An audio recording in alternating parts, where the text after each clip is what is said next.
From allegations of abuse to drug use, there are many reasons why Child Protective Services intervenes, but they all have one thing in common: the goal to keep San Antonio children safe. Last year, CPS completed nearly 170,000 investigations statewide. 20,000 of those were in San Antonio. Those completing these investigations are caseworkers, people who spend countless hours, often putting their work ahead of their families in an effort to keep children out of dangerous situations. Tonight, we ride along with one of those caseworkers to see firsthand what it's like protecting our children. Again, my name is April McWilliams. I'm the CPS caseworker for... Today's CPS caseworker April McWilliams is meeting with one of her families, along with their close family and friends. We attempted to have this type of meeting back in September. It was not productive. In this particular case, a father of two has been removed from his home due to drugs and domestic violence. He realizes, he admits, he knows he made mistakes. He did a lot of things wrong. Children who witness those things... Meetings like this one are just part of April's busy world, a world in which she's responsible for the safety of dozens of children.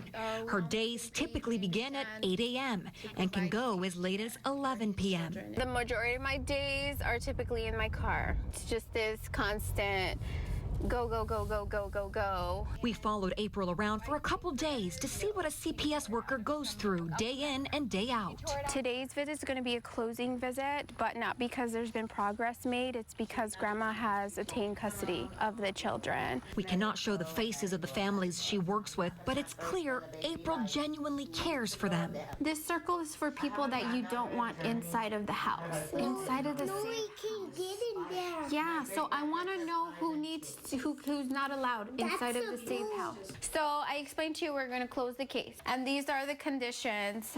Once again, and this is a safety plan that you signed last time, that mom understands she cannot live in the same house as her children due to continued drug use. After one visit, thank you, you're amazing. It's off to the next. It's very exhausting. April chose this work because she has a passion for it. And I wanted to work with families prior to the removal because I felt like I was going to do all that I could, day in and day out, weekends, anything I could. I was going to bust my tail to prevent having to take children and placing them in foster care like I was.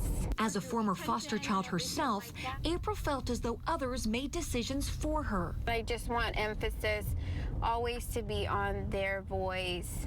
They are the ones that have survived their traumas. I guess I can let her know. At her next home visit, you can tell April is serious about giving the children a voice. You're 14, like you're able to make your own decisions. How do you feel about leaving? I'm always going to advocate for you. I told you that. So, I mean, what do you want? I mean, I do want to go over there. I just don't know when I want to go over there. Like visit, to live, to see how it goes. Probably to live over there. Okay. You want me to close your door? Today's visits went relatively well, but that's not always the case.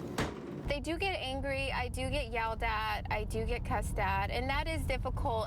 I love my job, but there's times I don't want to be hated all day. Nobody likes to see me. I should have came on the sidewalk instead. I was trying to be brave. Aside from being an often thankless job, it also doesn't pay very well. The starting salary for a CPS worker is just under $34,000 a year. Still, April stays because at the end of the day, she knows she's making a difference. I've had some very successful closures as well, where I have seen total transformation within the family, and it's beautiful to witness and know that I had a tiny hand in that. Now, April has up to 17 cases at one time, and take into account each case is one whole family. So we're talking 1, 2, sometimes 7 kids, and then the parents and grandparents and other family involved. And believe it or not, this is actually better than it was not long ago. Due to a new program called Transformation, the number of cases April handles dropped to 17 from more than 20 cases. So it is getting better, but April feels their workload still needs to come down to somewhere around 12 cases.